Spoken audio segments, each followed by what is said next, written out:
Hello, everyone. Welcome to today's edition of Weekend Waypoints, a production of SEC Extra and D1Baseball.com. I'm your host, Joe Healy, here to recap Thursday's couple of games in the SEC, but really get you ready for the weekend of SEC baseball with all the games that we have today on Friday. Before I get to any of that, though, I have to remind you that this episode of Weekend Waypoints and every episode of Weekend Waypoints is brought to you by Academy Sports and Outdoors. Get ready for a new season of fishing fun with Academy Sports and Outdoors and reel in the best gear at low prices every day. Plus, Academy offers easy ways to shop and save time, like free 1-hour in-store or curbside pickup on academy.com orders. All right, a couple of games last night in the SEC. A couple of two-run games, although two very different two-run games, I would say. So the first one is Oklahoma 8, Georgia 6. Kyson Witherspoon was great in the start, gave up 1 run on 5 hits in 7 innings. That's, pretty typical for him. It was 8-1 at some point. Georgia scored a bunch of runs late to make it a close game. They got the tying run to the plate in the 9th inning, couldn't come all the way back. So very good win for Oklahoma. Anytime you get a road win like that to start a series, you're in a good spot. Chance to steal a road series win here over the next couple of days. So that's all great for Oklahoma. The not so great there. Dayton Taki with an apparent knee injury, kind of landed awkwardly on the second base bag during the game, had to be helped off the field. I've not seen an update this morning necessarily. I think wouldn't expect to necessarily, just because they're going to have to run him through a gamut of tests and what have you. But that would obviously be a tough loss if he's out for an extended period. Yesterday he was 4 for 4 and hit a couple home runs, so he was having a massive game for the Sooners when he was injured. So that's a tough one too, for that to happen late in the game. On the other side of it, for Georgia,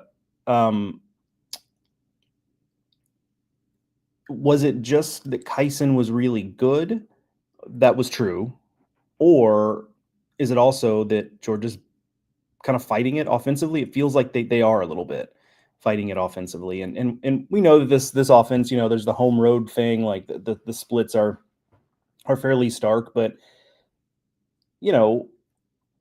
even beyond that, it feels like that they've just been a little bit stuck in neutral relative to expectation for their offense. And maybe this weekend, maybe the runs they scored late in the game last night will get them going in the right direction.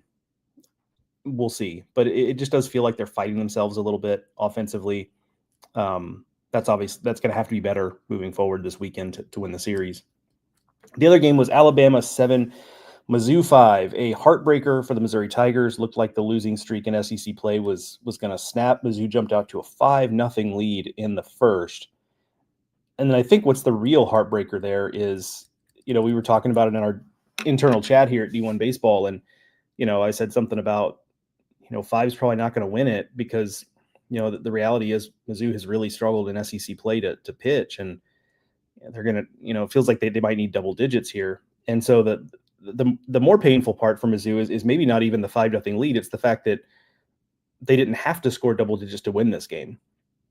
They just needed, as it turned out, 7 to tie it and 8 to win it. And so they just weren't able to play add-on at all after the first inning, stuck on 5 the rest of the game. And then Coleman Mizell go-ahead home run in bottom of the 8th, a 2-run shot there to put the Tide ahead and ultimately deliver them the victory. But just so another tough break for Mizzou that I have to assume 5-0 is the biggest lead they've had in the SEC this season. They got enough pitching to plausibly win. They didn't pitch it great. Obviously, you give up 7 runs, but that's well enough to, like I said, plausibly win, and to just come up short is tough. So 0-19, the losing streak continues. And the rest of the weekend, I don't know if it's good or bad that Mizzou was closer, because on one hand, maybe it just means they're playing better, and that's a positive for Mizzou. On the other hand, maybe Alabama will snap out of something the next couple of days and realize how close they came to that loss, and maybe that'll be a positive for them. And the Mizzou will be non-competitive the next couple of days. We'll obviously just have to find out there. So, all right, let's flip over. We got a handful of comments waiting here.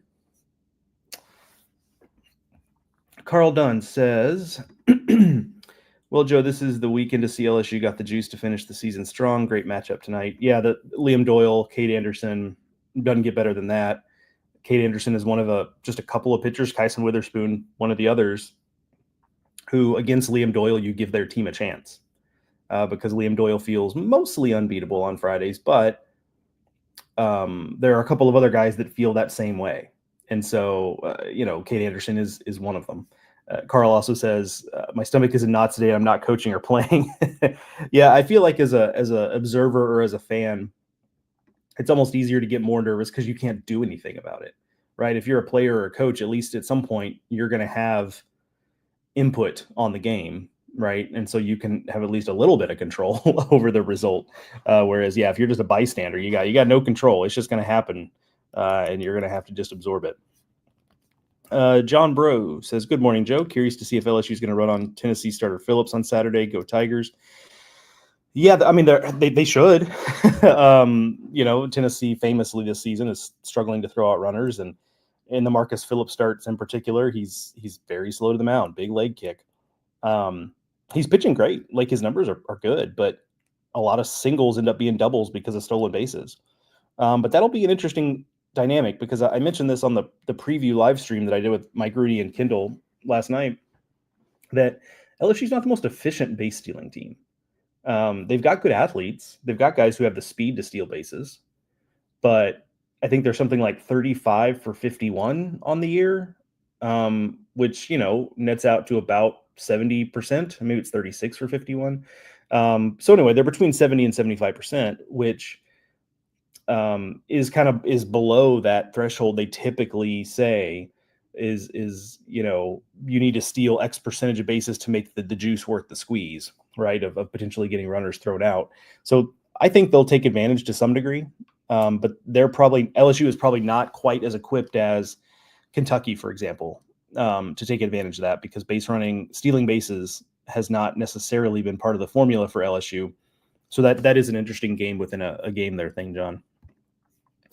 John Castillo, speaking of another John, horrible blow to the Horns rotation. Yeah, hopefully Shalas and the Horns can overcome this loss. That's a good segue. We'll go ahead and get into some of my quick thoughts on the series this week. And the big one is A&M and Texas. Don't need to tell you that. It's the revival of a rivalry that went dormant when A&M left initially for the SEC. That thankfully, one of the positives of conference realignment is that we get this series back. But yeah, Jared Spencer, we learned earlier this week, out for the season with a shoulder injury. Kind of had a bad feeling about that once they started talking about second opinions, and it wasn't just, it just wasn't, the week wasn't normal. It wasn't like, yep, he's back to throwing, and we're looking forward to seeing it. No, it was like, second opinions, and he's, they had, set him down, and so I kind of had a little bit of a bad feeling about that. And it turns out that was right. But generally, I mean, I don't think I have not appreciated enough just really how good. I've talked about how they feel a little bit thin on the mound. They've got 6 guys they trust, but doggone, those 6 guys have been really good. I wrote it in my weekend preview of this series. You can check that out on the website now, that, Texas leads the SEC in overall ERA by just a couple of points, nothing crazy. But in conference play, if you filter conference games, their team ERA is nearly a run and a half better than anybody else. LSU's in second place. It's like Texas has a 2.95 SEC ERA. LSU has a 4.41. That's crazy. that is a massive difference.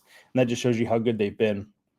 Ruger Riojas moves into the rotation. Jason Flores moves into the rotation. But where that's going to create some stress points is that leaves Dylan Volantis and Max Grubbs as the bullpen guys they trust behind those guys. And while that's good, because those guys have been excellent, it probably means that probably means that they're going to have to find somebody else behind those guys, right? They're going to have to turn to a Thomas Burns, or pick your reliever to fill in some innings, because they've had to slide some guys up, right?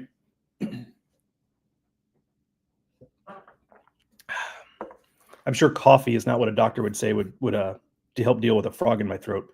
All right, we're just there we go. Doing a little better now, though.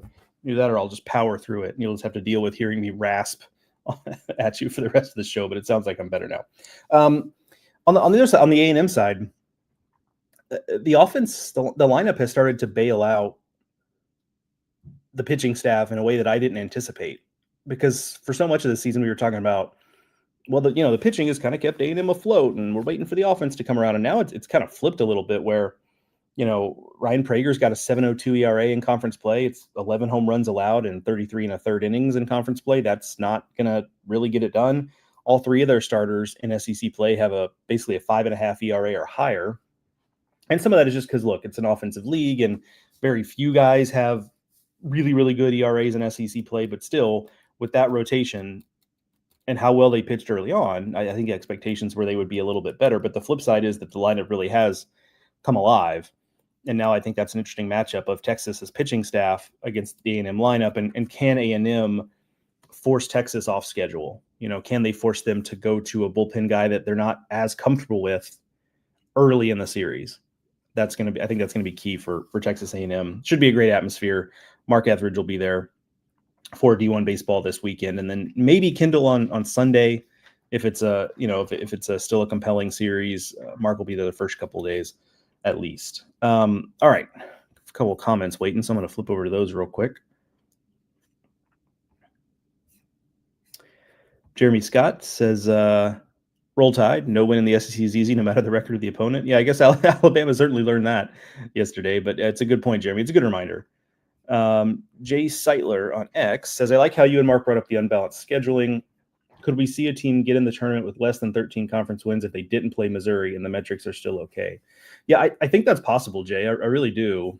I think when you have, and this is not just an SEC thing. This is true in the Big Ten and ACC, the Big 12. Like, these are all huge leagues at this point, right? And so I think that the committee needs to, I wish I had more confidence in it. I'm not overly confident about this, but I'm hopeful that the committee takes a long look at intra-conference strength of schedule. Because this is such an outlier to have a team like Mizzou that, even if they start playing better, are probably going to have a really, really poor conference record. And they've not been competitive for the most part in a vast majority of their conference games. They've gotten run ruled a ton, right? Even the second worst, quote unquote, team as far as record is South Carolina. And that's like apples and oranges. Like, South Carolina, 4 SEC wins, 5 SEC wins, whatever it is. And, they could probably have 8 or 9 if like 1 or 2 things go differently, right? So it's just not even close between team 15 and team 16. So I think it's going to be something to look at. And then on the flip side, you can look at teams, Jay, that like some of the teams that have played Missouri and their conference record, not so much their total resume, but their conference record is largely buoyed by sweeping Missouri. Because think about it this way: if you're, let's say we're through what, 18 games for most teams. So if you're 10-8 and 3 of those wins are Missouri, you're 7-8 without it. Like, that's a pretty big difference. Or the flip side, like there are some teams that are just kind of hanging on, to being at-large teams. And well, they played Missouri. I think about Florida, right? Now, they won a series last weekend, but without that series against Missouri, where would Florida be, right? They'd be in a lot worse shape, at least on paper. So I think that's going to have to be a factor. I wish I was more confident that it was going to be in terms of really figuring out who's who. But I do worry the committee is just going to look at all SEC conference records being more or less the same. But we'll see. I'd love to be wrong. Like, and as much as we bag on the committee sometimes, like, these guys aren't dumb. Like, they could figure that out. But we'll have to see how they view it. Logan Crow, Riojas, Harrison, Flores, Grubbs, Volantis, Burns.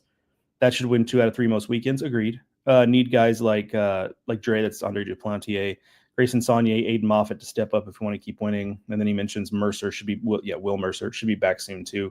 Yeah, they certainly got the talent. It's not a oh my gosh, Texas is out of options kind of thing. It's just that to this point they haven't trusted a lot of those guys in big moments in SEC play. And now they're just going to have to, right? They don't have a choice, more than likely. So should be interesting indeed.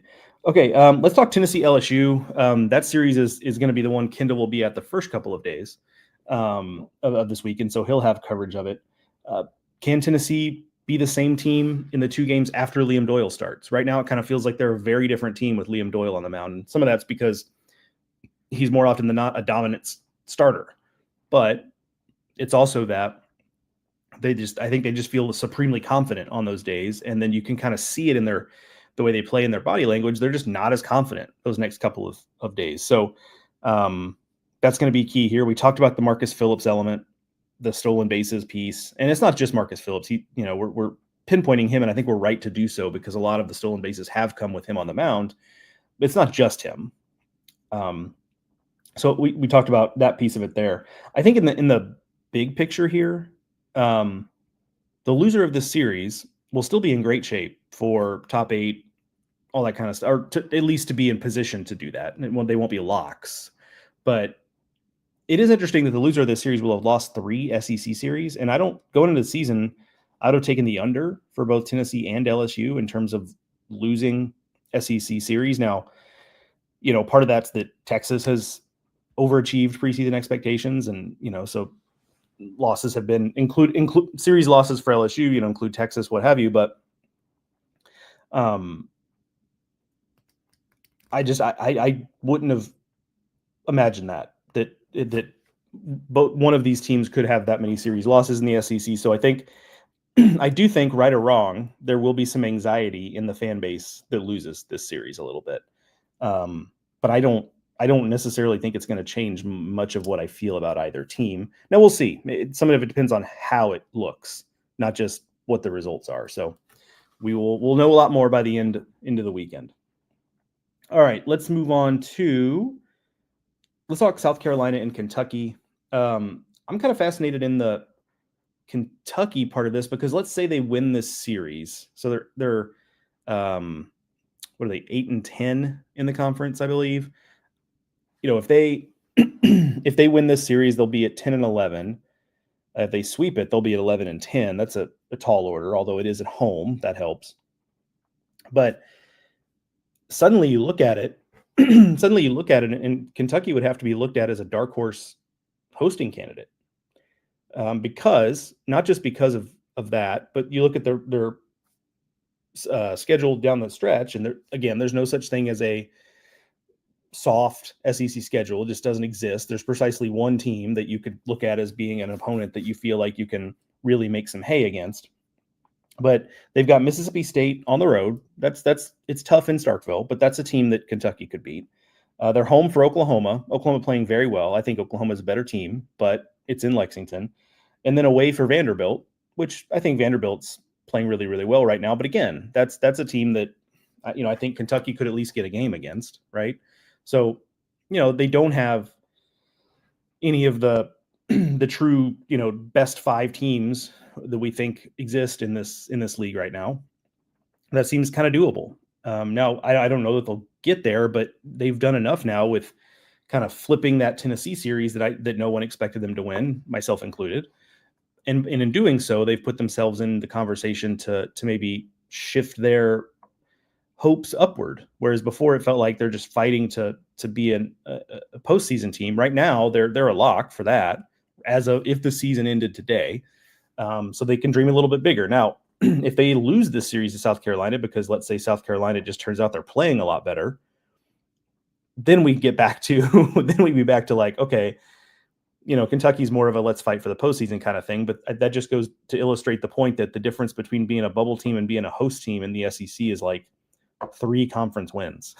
That's just the reality. So it's narrow margins in the SEC. So so for SC South Carolina, I had SC written down shorthand.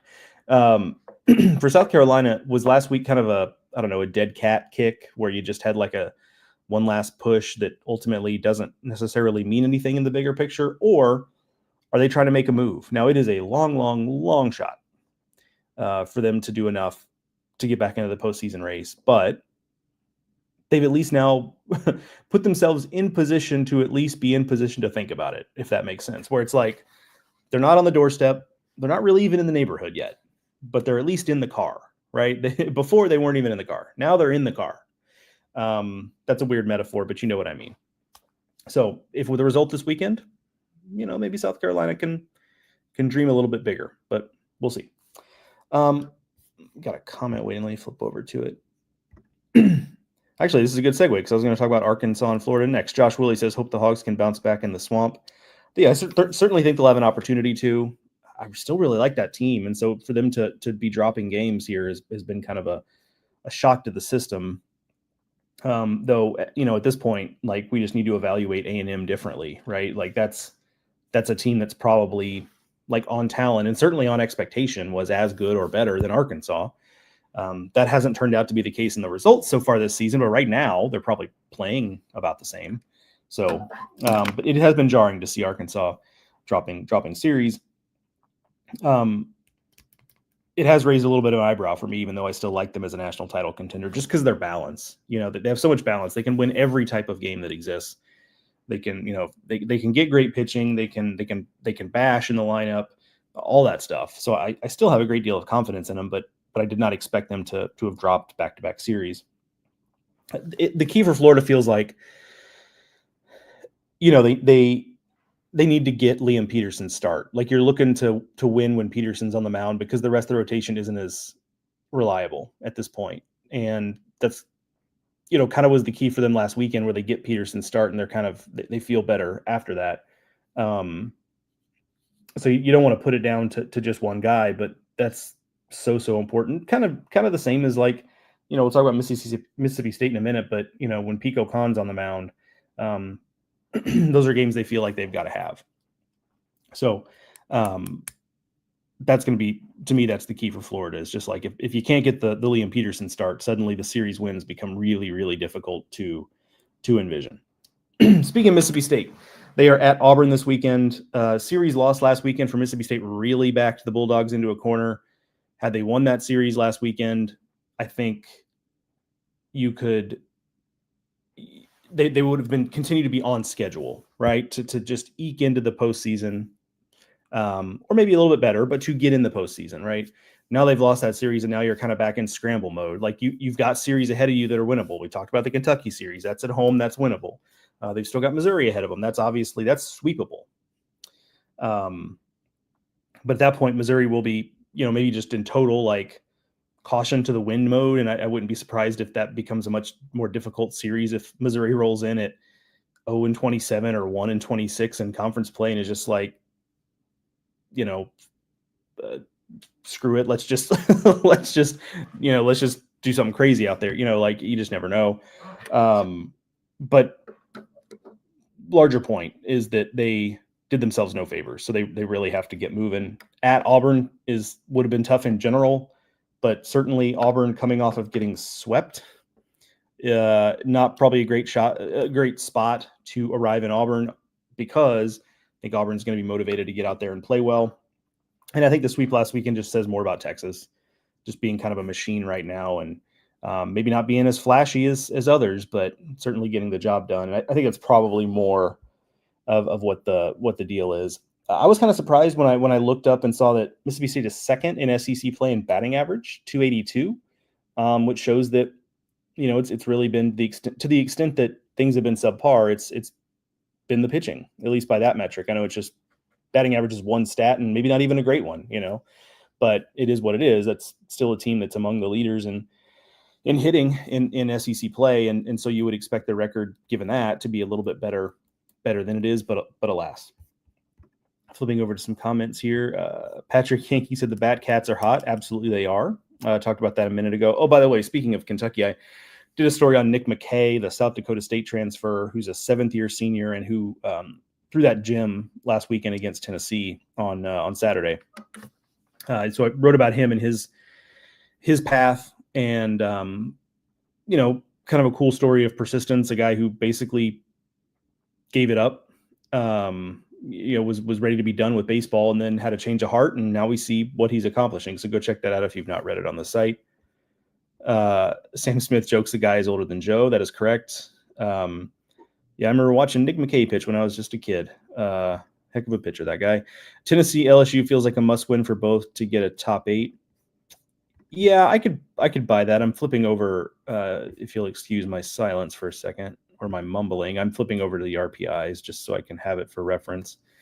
Yeah, I mean, they're sitting at Tennessee's 11 in RPI, LSU's 12 in RPI as of this morning. So that's in range, obviously. But yeah, to be a top 8, I mean, you're right. You really do have to kind of be at least in the top 10 in RPI to be a top 8.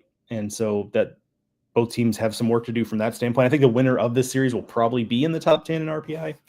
I'm not, obviously the RPI is mysterious. It is hard to tell what's going to happen. But I think you're probably right for a top 8, Sam, that if you want to be a top 8, this is a series it would behoove you to get if you're LSU or Tennessee. All right, what series do we have left here? Vanderbilt and Ole Miss. Don't look now, but Vanderbilt playing really well. I mean, it hasn't all gone smoothly. I mean, RJ Austin's been in a tough slump, right? And if you told me that at any point he'd be in the kind of slump that he's been in, I would have thought that Vanderbilt would be toast at that point, but they've played through it really well. They're pitching extremely well, which that's classic Vanderbilt, but it doesn't look like, right? It doesn't look like classic Vanderbilt. There's no like Sonny Gray or, pick your Vanderbilt ace of yore. This isn't that. I mean, JD Thompson's a very good pitcher who's going to get drafted in the first couple rounds of the draft, but I just mean in terms of like big physical 97-mile-an-hour fastballs coming at you on Friday nights. This really isn't that. I mean, Vanderbilt's done a good job of finding other metrics. My friend Aria Gerson over at the Tennessean tweeted about this the other day about how for them it's kind of fastball movement and not necessarily raw velocity. And I think you see that in Cody Bowker particularly and in Connor Fennell, obviously.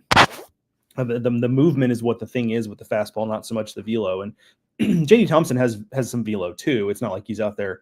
He's not Connor Fennell where it's like 88 with movement. It's, it's in the mid 90s at times. But anyway, they've been pitching really, really well. Suddenly they're in the top 8 discussion. Speaking of RPIs, let me flip over. Yeah, their RPI is 4. So they're in really good shape for this. A series win this weekend on the road would be huge. And on the flip side, Ole Miss feels like it kind of needs a result. The overall resume, especially if they want to host, this feels like a really big series for them. I mean, they're sitting at 10-8 in the league. That's fine as long as you stay on that pace to potentially be a host, but RPI is 16. So you start to get, if you lose the series, you start to get really borderline in terms of that. So that'll be kind of fascinating. And then the big question here, if you want to just put a fine point on it, which side gives in the matchup of the Vanderbilt lineup, which is 14th in the SEC in hitting. Again, batting average is one metric, but a little bit of a snapshot. And then Ole Miss pitching, which is 13th in the SEC ERA. I've thought for a while that the starting rotation in particular for Ole Miss would eventually hamstring them a little bit. And to this point, to their credit, it really hasn't too much. But this could be one where, especially if Vanderbilt really puts runs on them in a way that we don't see Vanderbilt do all that often, this could be the example of where it finally ends up catching up to them a little bit. But either way, that feels like a very much a toss-up series for me between Vanderbilt and Ole Miss. All right, that is the weekend preview edition of Weekend Waypoints. Thank you for those of you who were able to join live and get your questions in. I appreciate seeing those. Love that part of this interaction, this thing I do every weekend. Just a quick programming note. I'm out on the West Coast. I'm helping out with some West Coast coverage this weekend. I'm seeing Oregon and Oregon State. The good news about that for me is it means the SEC games start at like 3 p.m, even on a Friday. So that's kind of nice. I can basically watch entire SEC games before the games I'm covering start. So, but it does mean that Weekend Waypoints will be a little bit later than normal for you Central and East Coasters than it normally is, just because of the time difference. So, if you're someone who typically can't catch it live because you're doing family stuff in the morning or, whatever it is, you might have a better chance this weekend. Certainly will be before the games start. Like I will get it in time for that, but it might be, whereas oftentimes it's kind of between 9 and 10 Eastern. It might be more like, 10, 11 Eastern, something along those lines. But obviously we'll see. Just be a little bit of a wrinkle with the schedule this weekend, given that I'm out here on the West Coast. All right, folks. I appreciate you jumping in today. I will talk to you tomorrow morning with Saturday's edition of Weekend Waypoints. Enjoy the baseball today, everyone. See you soon.